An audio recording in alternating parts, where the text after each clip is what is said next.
সূরা নূর পড়বেন, খেয়াল করবেন, খুব ভালো মতো খেয়াল করবেন। সূরা নূরে মা আয়েশা রাদিয়াল্লাহু তাআলা আনহাকে যে জিনার তহমত দিয়েছিল, আয়েশা রাদিয়াল্লাহু তাআলা আনহা জিনা করেন নাই। আমাদের মতো মুমিন মুসলমান কিছু মানুষ আম্মা জান আয়েশা জিনা করেছে এই ব্যাপারে আবার প্রমাণও দিয়েছে। আল্লাহ রাসূলের যুগে এটা ছিল, সুতরাং আল্লাহ রাসূলের যুগে যা ছিল আমাদের যুগের বুঝে সবাই ফেরেশতা হয়ে গেছে, আছে না নাই? ধরেন আছে। আচ্ছা, 2 নম্বরে আসুন। ইউসুফ আলাইহিস সালাম জুলাইখার সাথে অপকর্ম করেছে, আমাদের সমাজে এই আলোচনা ব্যাপক হয়েছে। আপনারা জানেন জুলাইখা দোষী ছিল, ইউসুফ আলাইহিস সালাম নির্দোষ ছিল। অরাওয়াদাতুল্লাতী হুয়া ফি বাইতিহা, এই আয়াতের মধ্যে এর ব্যাখ্যা আছে। ইউসুফ আলাইহিস সালাম সামনের দিকে দৌড় দিয়েছে, পিছন থেকে পাঞ্জাবি টেনে ধরেছে, পাঞ্জাবি সেনাও ছিল পিছনে। আজিজে মিশর তার প্রমাণও দিয়েছে, আজিজে মিশর তাকে নির্দোষ হিসেবে প্রমাণ করেছে, তারপরেও তাকে জেলখানার মধ্যে 10 বছর থাকতে হয়েছে। তার কি অপরাধ ছিল? এটা কোন তো কি অপরাধ ছিল? কথা বলেন না কেন? অপরাধ ছিল? অপরাধ ছিল, নিরপরাধ মানুষ। আচ্ছা, এবার আসুন 3 নম্বরে। মূসা আলাইহিস সালামকে তারা অপবাদ দিয়েছিল মূসার এক সেরা ব্যারাম আছে। মূসার এক সেরা ব্যারাম আছে। এক সেরা ব্যারাম তো চিনি আমরা, হ্যাঁ, এটা হার্নিয়া বলে না? হার্নিয়া বলে, হার্নিয়া রোগ আছে। এই অপবাদ যখন দিল তখন সিস্টেম ছিল পুকুরে গিয়ে গোসল করবে আর সবাই কাপড় চোপড় খুলে গোসল করবে, তখনকার সিস্টেমই এরকম। তো নবী মূসাও কাপড় চোপড় খুলেই গোসল করতেন, কিন্তু একটু চতুর্দিক দিয়ে পর্দা দিয়ে গোসল করতেন। তো কাপড় চোপড় যেই মুহূর্তে পাথর উপর রেখে গোসল করেছেন, গোসলখানা থেকে উঠে কাপড় নেবেন এই মর্মে পাথর কাপড় নিয়ে দৌড় দিয়েছে, পাথর কাপড় নিয়ে দৌড় দিয়েছে। ঘটনা এমনি ফাও বলছে না, সূরা আহজাব খুলবেন 22 নম্বর পারা 6 নম্বর পৃষ্ঠাতে এই আলোচনা আছে। ইয়া আইয়ুহাল্লাযীনা আমানু লা তাকুনু কাল্লাযীনা আযাউ মূসা ফাবাররাহুল্লাহু মিম্মা ক্বালু, এই আয়াতের মধ্যে এই আলোচনা আছে, ওদিকে যাচ্ছে না। তো শেষ পর্যন্ত পাথরটা জনসম্মুখে গিয়ে থেমে গেছে। এদিকে মূসার যে শরীরে কাপড় নাই তার মনেই নাই, সে কাপড় ধরার জন্য দিছে দৌড়। কারণ আশপাশ থেকে সবাই এখন বোঝেনি তো যে মানুষের কাপড় চোপড় না থাকলে আগে তো ওইদিকে তাকায়, সবাই তাকায় তাকায় দেখে না, যা আমরা অপবাদ দিয়েছিলাম মূসার তো সেই ব্যারাম নাই, মূসার সেই ব্যারাম নাই। তারপরে যে কাপড় চোপড় নিয়ে সব পরিধান করলেন। তো মূসা আলাইহিস সালামকে আল্লাহ রাব্বুল আলামিন সেই অসুখ থেকে, মানে দোষ ত্রুটি থেকে মুক্ত করেছেন। ওরা এমনি দোষ ত্রুটি দিয়েছিল, কিন্তু তাদের চোখের সামনে দেখায়া তাকে মুক্ত করায় দিলেন। আসলে তিনি দোষী ছিলেন না, ওরা দোষী বানিয়েছিল। 4 নম্বর একটা ঘটনা নেন। মূসা আলাইহিস সালামকে জিনার অপবাদ দিয়েছিল তার আপন ভগ্নিপতি, নাম তার কারুন, তার কোনো দোষ ছিল? 5 নম্বরে নেন, নবী মুহাম্মদ সাল্লাল্লাহু আলাইহি সাল্লাম অত্যন্ত ভালো মানুষ ছিল, তাকে কাফেররা 3টা ষড়যন্ত্র করেছিল। সূরা ফুরকানে, সূরা আনফালে 30 নম্বর আয়াত, ওয়া ইয়ামকুরু বিকাল্লাযীনা কাফারু লিইসবিতুকা আও ইয়াকতুলুকা আও ইখরিজুক। হে নবী, স্মরণ করুন সেই সময়ের কথা যখন তারা আপনার নাগরিকত্ব ক্যান্সেল করে এই মক্কা থেকে বের করে দেওয়ার ষড়যন্ত্র করেছিল, কিন্তু তা পারে নাই।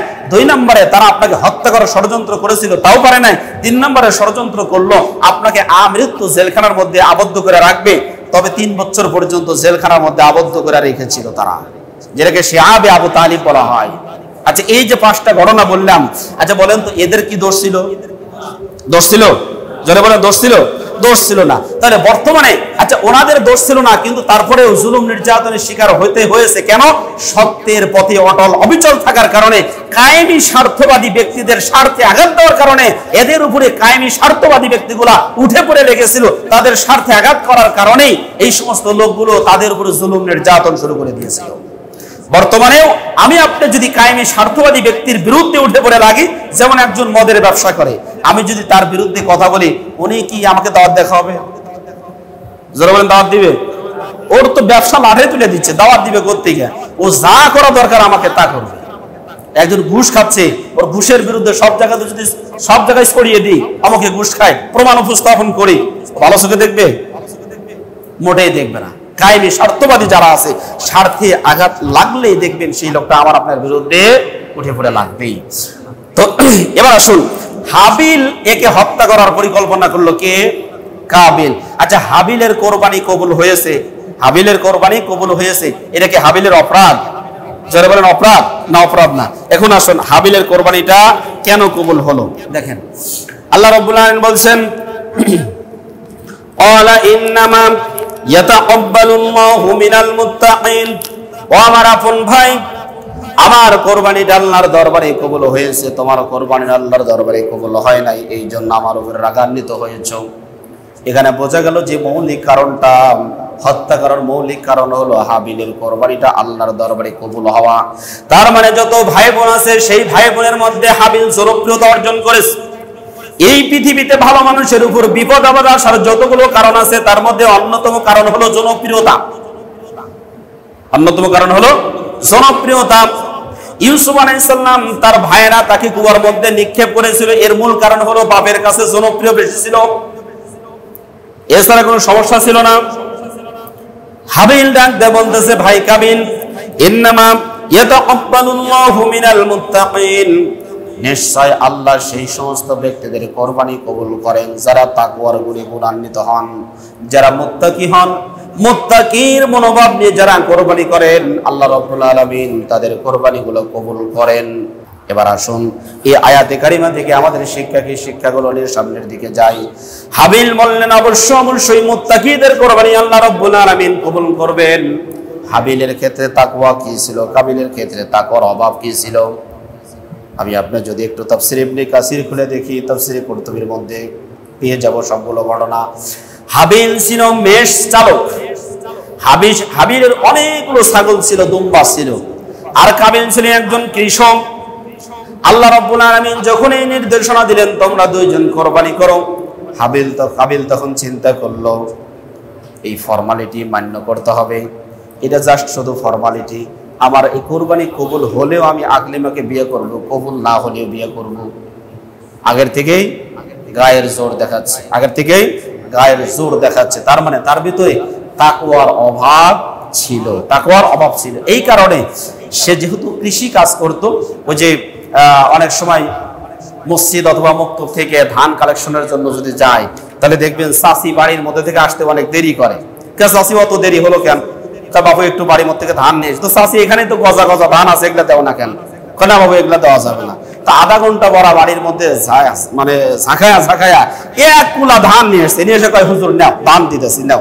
তো আমি হাত দিয়ে দেখেন খালি সিটা করলাম, চাষি ধান করে খালি সিটা, বাবু তাই নাও, বাবু তাই নাও। তার মানে এ যে দান করেছে ওকে ভালো জিনিস দান করেছে, ভালো জিনিস দান করছে না, যা সিটা আছে ও খায় না, যেটা সেটা এসে দান করতেছে। এরকম হাবিল আল্লাহর দরবারে কোরবানি করেছিল। এই যে ধান আছে, যে ধানের মধ্যে সিটা, তারপরে পোকা খাওয়ায় না, ইত্যাদি ইত্যাদি, দানা দোনা কিছু নাই, ওগুলো নিয়ে সে ব্যক্তি পাহাড়ের উপর রেখে আসছে। আর কষ্ট দুম্বা ছিল, এই দুম্বাটা নিয়ে ওই পাহাড়ের উপর রেখে আসছে। তার নিয়ত ছিল আমি আল্লাহকে সন্তুষ্ট করার নিমিত্তে আমার সবচাইতে প্রিয় যে জন্তুরা, সবচাইতে প্রিয় যে বস্তুরা, সবচাইতে ভালো যে দুম্বাটা, এই দুম্বাটা আল্লাহর ওয়াস্তে দিয়ে দিব। তার নিয়ত ছিল এইটা। এই ভালো নিয়ত থাকার কারণে আল্লাহ রাব্বুল আলামিন হাবিলেরটা কবুল করেছে। আর কাবিলের ভিতরে পচা নিয়ত থাকার কারণে তার কোরবানি হয় নাই। এখন আল্লাহ রাব্বুল আলামিন আমাকে আপনাকে সম্পদ দিয়েছেন, একটু ভালো মতো খেয়াল করেন। আল্লাহ রাব্বুল আলামিন আমাকে আপনাকে যত সম্পদ দিয়েছেন, এই সম্পদগুলোর শুকরিয়া আদায় করার বিভিন্ন প্রক্রিয়া অবলম্বন করেছেন। ফর এক্সাম্পল একটা জিনিস আমরা বলি, শরীর মানুষ অনেক সময় শারীরিকভাবে, আগের যুগে শারীরিকভাবে বিভিন্ন জায়গাতে গিয়ে কিছু মান্যত করতো, সিজদা করতো, মাথা নত করতো। আল্লাহ রাব্বুল আলামিন বলছেন একমাত্র মাথা নত করতে হবে আল্লাহর জন্য, অন্য কোনো ব্যক্তির জন্য, অন্য কোনো মূর্তির কাছে মাথা নত করা যাবে না।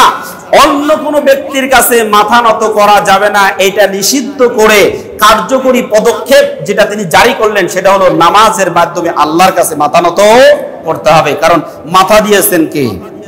জোরে বলেন, কে দিয়েছেন? সুতরাং এই মাথাটা একমাত্র আল্লাহর কুদরতি পায়ের তলেই নামিয়ে দিতে হবে, অবনত করতে হবে। 2 নম্বরে, মানুষ অনেক সময় গায়রুল্লাহ নামে অথবা মূর্তির নামে আর্থিক মান্যত করে। আল্লাহ রাব্বুল আলামিন এটা নিষিদ্ধ করে দিয়ে যাকাতের প্রচলন করে দিলেন। মানুষের নামে কোনো গায়রুল্লাহ বা কোনো মূর্তির নামে কোনো মান্যটানত কোনো কিছুই চলবে না। আমাদেরকে যে আল্লাহ রাব্বুল আলামিন অর্থ দিয়েছেন, সেই অর্থগুলো একমাত্র দিতে হবে কাকে? আল্লাহর সন্তুষ্টির জন্য দিতে হবে। 3 নম্বরে হচ্ছে অনেক সময় মানে মানুষ উপবাস থাকে গায়রুল্লাহর নামে, আপনার হচ্ছে মূর্তিদের নামে মান্যত করে যে আমি উপবাস থাকবো 2 দিন বা 3 দিন, এরকম হিন্দুদের মাঝে বা অমুসলিমদের মাঝে এর প্রচলন আছে। ইসলাম এটা নিষিদ্ধ। এটা নিষিদ্ধ হয়ে একমাত্র আল্লাহকে সন্তুষ্ট করার নিমিত্তে রোজা ফরজ করে দিয়েছেন। রোজা ফরজ করে দিয়েছেন। জি,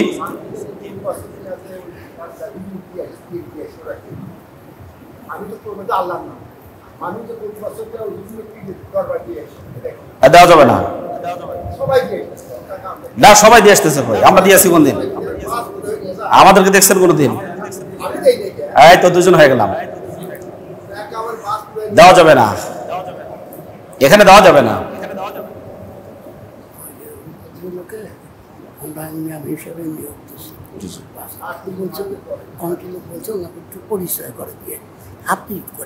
আচ্ছা, ঠিক আছে। আরেকটা বিষয় হচ্ছে, মানুষ অনেক সময় এই যে খেয়াল করেন, মানুষ ঠাকুরদের কাছে মুরগি নিয়ে দেয়, খাসি নিয়ে দেয়, ইত্যাদি দেয় না? ইত্যাদি দেয়।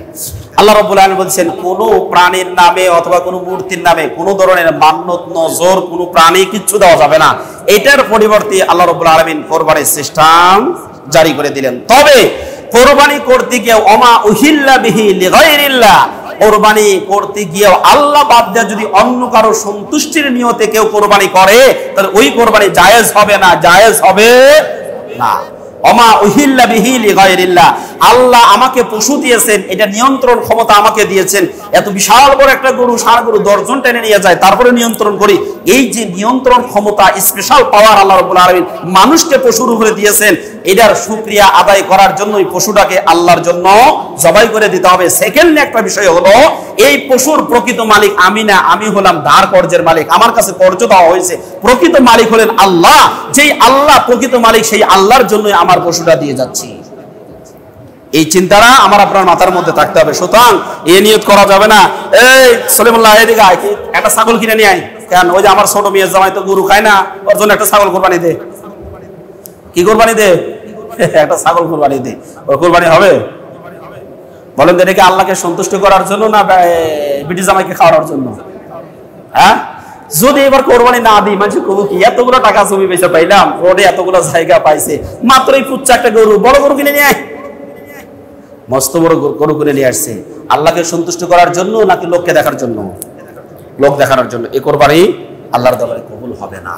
এরপরে একটা মাসলা ভালো মতো মনে রাখেন, কোরবানি একা একা দেওয়া উত্তম, ভাগে দেওয়া জায়েজ আছে। তবে 7 জনের মধ্যে কারো যদি অর্থ হারাম থাকে, আরগুলোর গেছে, আরগুলোর অর্থ সব শেষ।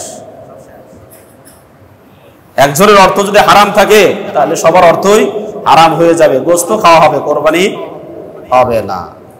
এজন্য যাকে ভাগে নেবেন, বি কেয়ারফুল, সচেতন হন। বেচারা কিভাবে টাকা ইনকাম করে, ভাইয়ের জমি ফাঁকি দিয়ে নিয়েছে, নাকি ভাইস্তারা জমি পাইতো সেটাও ফাঁকি দিয়ে নিজের মেয়ের নামে লিখে দিয়েছে? এটা খেয়াল করে দেখেন, আছে এগুলা, আছে না?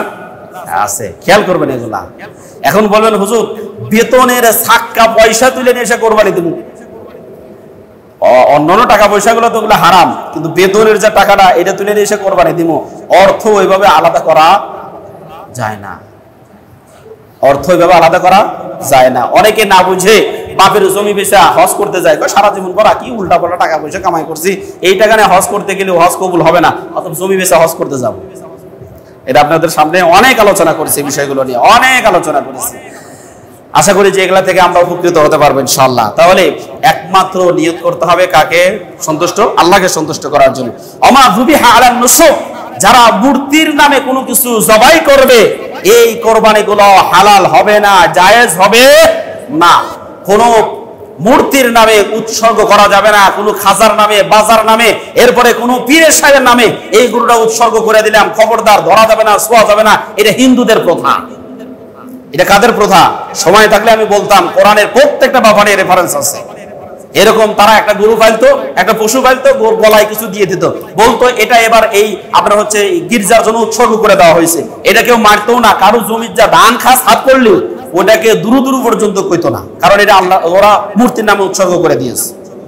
সুতরাং ওই খাজার নামে, মাজার নামে, অমুক নামে, তমুক নামে এগুলা কিচ্ছু দেওয়া যাবে না। নিজের বাপকে বাদ দেয় না, ও যা ছেলে পিছারকে বাদ দেয়, আছে না?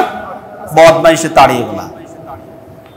হ্যাঁ, আর বলা হচ্ছে যে মানে বাবাই ওকে জান্নাত পার করবে। বাবাই জান্নাত পার করলে নূহ আলাইহিস সালাম এবং লূত আলাইহিস সালাম তার স্ত্রীকে জান্নাতে নিতে পারলো না। তোমার বাবাই ঘর থেকে নিবে, তোমার বাবা যে জাহান্নামে সবার আগে যা বসে আছে, আমরা চিন্তা করি না। আপনাদের আলোচনা করেছিলাম কিনা সূরাতুত তাহরিমের 10, 11, 12 নম্বর আয়াত এই আলোচনাগুলো আছে। লূত এবং নূহ আলাইহিস সালাম তার দুইজন স্ত্রী ছিল। নূহ আলাইহিস সালামের স্ত্রী ওয়াইলা, লূত আলাইহিস সালামের স্ত্রী ওয়াগেলা। এটা সূরা তাহরিম 28 নম্বর পারা 20 নম্বর পৃষ্ঠার মাঝে মাঝে আছে। সূরা তাহরিমের 10 নম্বর আয়াত থেকে এটা পড়ে নেবেন আপনারা।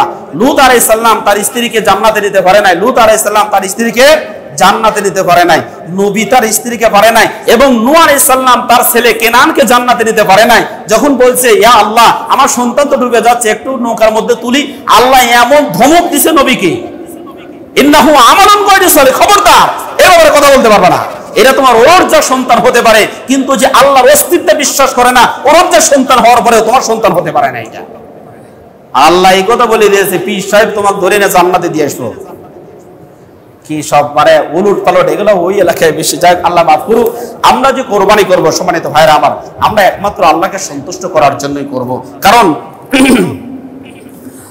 আল্লাহ রাব্বুল আলামিন কোরআনুল কারীমে যেটা বলছে, এগুলার গোশত আল্লাহর কাছেও পৌঁছে না, কিছুই হয় না, সবকিছু আমাদের কাছেই থাকে।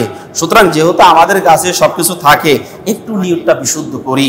এই কোরবানির মধ্য দিয়ে একটা অন্যতম শিক্ষা হচ্ছে, প্রত্যেকটা জিনিসের একচ্ছত্র মালিক হলেন আল্লাহ। এই স্বীকৃতিটা দিতে হবে। এই পৃথিবীর একচ্ছত্র মালিক আল্লাহ, আমরা হলাম তার গোলাম। এগুলোর প্রকৃত মালিক আমরা না, প্রকৃত মালিক যিনি তার নামেই এগুলো আমরা উৎসর্গ করে দিচ্ছি, জবাই করে দিচ্ছি। তাহলে এই জায়গা থেকে আবদিয়াতের যে মূল চেতনা, মূল স্পিরিট, গোলামের যে মূল স্পিরিট, সেই স্পিরিটটা এখান থেকে প্রকাশ হয়ে যাবে। এই জন্যই আল্লাহ রাব্বুল আলামিন কোরবানিটাকে উম্মতে মুহাম্মাদের মাঝে সুন্নাত হিসেবে কিয়ামত পর্যন্ত জারি করে রেখে দিবেন। আর ওই ইব্রাহিম আলাইহিস সালামের যে ঘটনা সূরাতুস সাফফাত থেকে, সূরাতুস সাফফাত মানে 23 নম্বর পারা 6 নম্বর পৃষ্ঠা থেকে 100 আয়াত নম্বর থেকে নিয়ে এই আলোচনাগুলো করা হয়েছে। ইসমাইল আলাইহিস সালামকে নিয়ে গেলেন, সেখানে জবাই করলেন, হলো না, তারপরে দুম্বা আসলেন, ইত্যাদি ইত্যাদি যে ঘটনাগুলো আছে, এই ঘটনা থেকে মূল শিক্ষা হলো, আমার আপনার সবচেয়ে প্রিয় বস্তুগুলো একমাত্র কার জন্য উৎসর্গ করে দিব? কার সন্তুষ্টির জন্য? আল্লাহর সন্তুষ্টির জন্য। এই চেতনা, এই টেন্ডেন্সি, এই মানসিকতা 24টা ঘন্টায় যদি কোনো বান্দার মধ্যে থাকে, তাহলে সেই ব্যক্তি আল্লাহর খাঁটি বান্দা রূপে পরিণত হতে পারবে। আল্লাহ রাব্বুল আলামিন আমাদেরকে বুঝে সঠিকভাবে আমল করার তৌফিক দান করুন। আমাদের প্রত্যেকের কোরবানির জন্য আল্লাহ রাব্বুল আলামিন কবুল করেন। এই মন মানসিকতা নিয়েই যেন আমরা কোরবানি করতে পারি। আল্লাহ রাব্বুল আলামিন আমাদেরকে তৌফিক দান করুন। আমিন। ওয়া আখিরু দাওয়ানা আলহামদুলিল্লাহি রাব্বিল আলামিন। আসসালামু আলাইকুম ওয়া রাহমাতুল্লাহ।